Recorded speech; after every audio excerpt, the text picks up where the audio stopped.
If you look at the funnel, it's basically been shattered. We know what the funnel was. Why is it no longer applicable today, though? It's just not cut and dry anymore. So trying to pinpoint the exact spot that a consumer is researching or hanging out, it's harder than ever. That awareness and that trying to capture their attention, it is completely shattered now. It is such a powerful tool to be where your audience lives and for them to be advocates. People rely on people's opinion. And so any chance that you can do to work with your clients to make them comfortable enough to, share the testimonial or share their experience, that's gold all day in marketing. So if you have those data and analytics and you're a little intimidated by them, let AI help you decipher them, and then let AI help make decisions on what you need to tweak or double down on.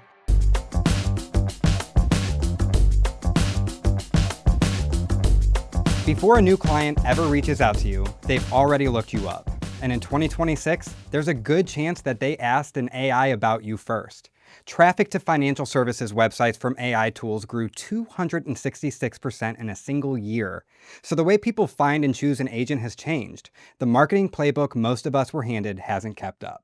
For decades, that playbook was the funnel. Awareness at the top, the sale at the bottom. Today, we're introducing what's taking its place, the marketing loop. By the end of this episode, you'll know what the loop is, why it fits into a busy agent's week better than the funnel ever did, and how to start building your own. All right, Joe, every agent I'm sure has seen the funnel or heard about the funnel. Even if they've never used the word, they know that it starts with a stranger at the top and a client at the bottom. So take us back.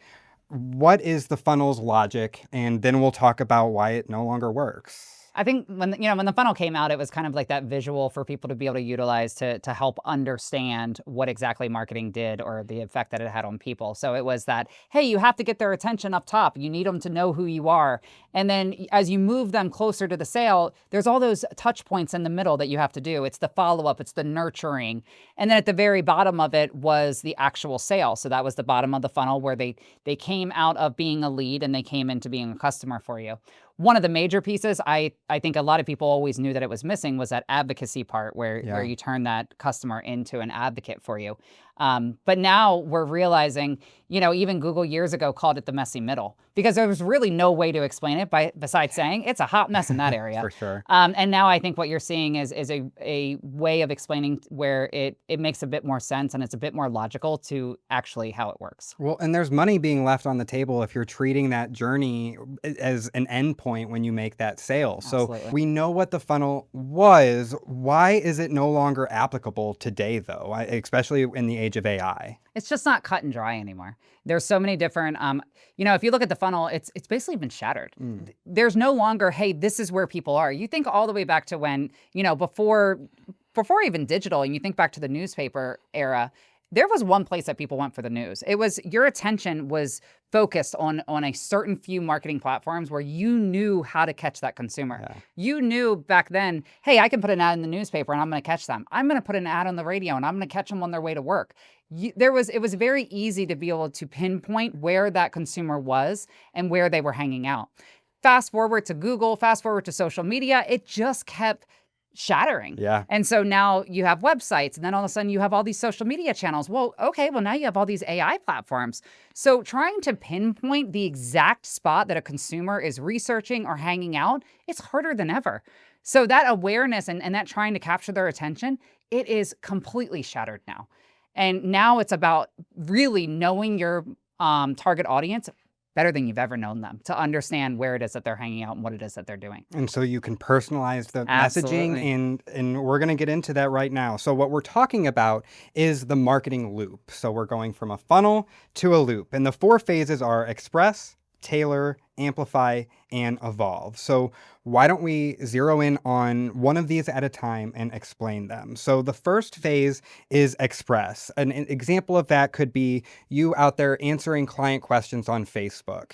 What are some other examples of what this stage looks like? I love that example that you just gave because it's taking it right to the heart of it. It's education. It's no longer those sales messages. It's not the half-page ad or the radio ad that's saying, hey, come buy a car or hey, do this. It really is the education side of things about what's the smart way to buy a car. And it's putting things behind there. So if we apply that over to us, it's not just about, hey, here's what the best plans are out there and here's what the pricing is. It's understanding from the user's or the consumer's perspective, what are their needs? and what is it that they should be looking for when they are looking at plans. And it's not just about price anymore. It's about what is going to fit their future and what's going to protect them the most. Next up is Tailor. That, for example, is knowing your Medicare audience from your life insurance audience. You're speaking to them differently, and they're with you on a different journey. What are some other examples of tailoring to your audience and strategies that you can deploy? Yeah, I think the better you know your audience, the better that you can speak to them and the better that you can relate to them. You see so many people that take their own interest and they morph it into what it is that they do every day. For instance, there are a lot of Medicare agents out there who call themselves a coach.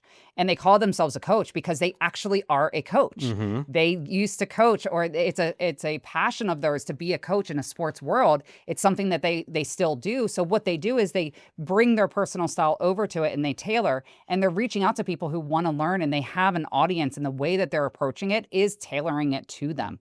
And it's hitting what they care about, and it's also being relatable to all of them. So it's no longer about mass marketing and the same message to everybody. You really are tailoring your messages to who your target audience is. I love bringing in that word coach. Another aspect of coaching is that it's a two-way street.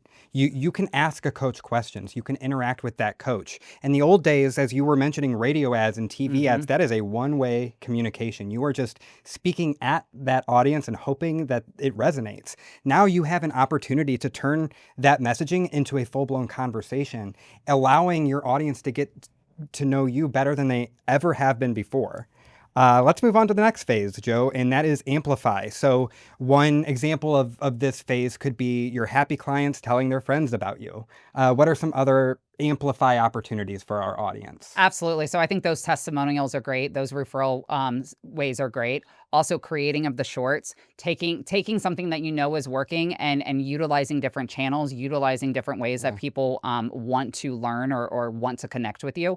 I think an example that we've used, and it came out in a survey that we recently did when we were talking to agents, is webinars. Use webinars to help amplify your message, or, help get that information out there. So it really is about not just use it and put it aside, use it, keep using it, keep reiterating upon it, especially when you find something that works. Don't just toss it aside. That's when you want to keep amplifying it. You want to keep putting it out there, and you want to make sure that, you stay strong with your messaging. And those opportunities are opportunities for your audience to further amplify your message by sharing a social post that you put out there, or referring a friend after the webinar they attended. And make it easy for them. I think that's something that a lot of people miss, is not making it easy for people to share your messages. So we've seen in the past where a lot of people will say, hey, go leave me a review on Google. Well, the fact is there's plenty of other channels where you could be leaving reviews also. It could be on Facebook. It could be in Reddit feeds. It could be in community forums. It's fine to ask your partners or your clients if they had a really good experience to please share that on your behalf. And so I wouldn't just tie it to one or two channels. I would definitely take a look at where your audience is hanging out and look at those channels as opportunities. While we're on the topic, I have to bring this up. I recently screenshotted it, shared it with you guys in our Teams chat.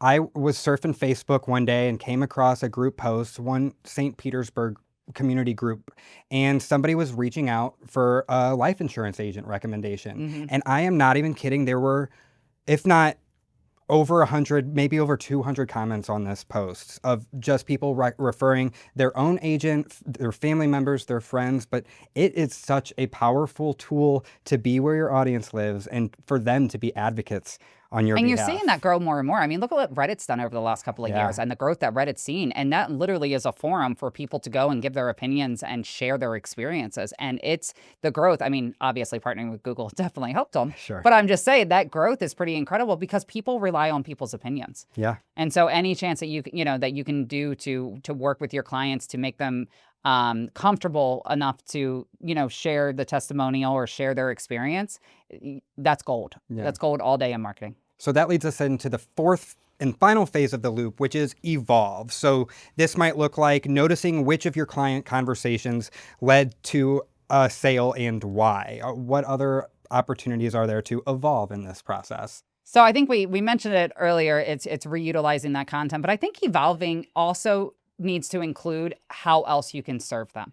and not just leaving it. The funnel used to be pretty clear. It was like, all right, you start at the top, they come down there, the sale is done, it's done. Yeah. And now it's especially in our industry, if you sell Medicare and you work with your clients on Medicare, why are you not looking at other opportunities to be able to help them and assist them with other decisions? There's final expense that they could be looking at, or that could help protect them. There's different annuities that could help and protect them. There's so many things out there to where you've done all the hard work. They're now your client. And now it's taking it to another level of expanding the scope of which you're able to assist them and be a trusted partner of theirs. That is a great point, because this entire loop process is never meant to end at the sale. It's meant to replace that. And what you're describing is an opportunity for that relationship to continue evolving. And when we move on from the evolve phase, so we've learned from our most recent campaign, for example, and now it's time to return to that express stage and use what we learned and tweak the express Not starting stage. over. That's exactly it. It's bringing it right back and doing it. Not doing it all over again, because you're making tweaks to it based off of what you learned, but it is finding what works, finding what doesn't work, and just keep the cycle going. And if you need a visual for our video watchers that are watching this podcast, we'll be sure to put a visual on the screen. But for our listeners, if you can picture an infinity symbol, that's the kind of the logo for the loop. And that's what we're talking about. It's just a never-ending process of execution and learning. So let's put this into real terms. It's Monday morning. I'm an agent and I've got 1 hour this week for marketing, but I want to execute on this loop. Where would you recommend I begin? Well, start where your audience is. Start, for a lot of us, it's Facebook. Start with Facebook. Start connecting with people on Facebook. Get on those community forums.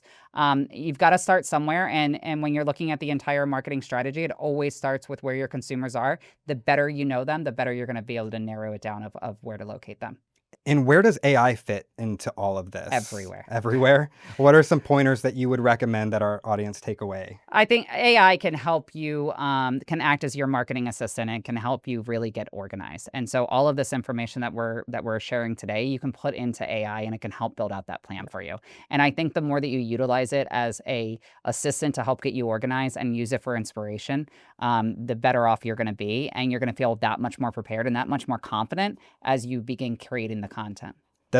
So what I think about is data and analytics. So kind of going back to that evolve phase. If you are putting that into AI to help you go through that data and make it more digestible, again, we're never putting any client info in there, but that allows you to make those necessary tweaks, and it just all feeds right into the next. So if you have those data and analytics and you're a little intimidated by them, let AI help you decipher them, and then let AI help make decisions on what you need to tweak or double down on. Very well said.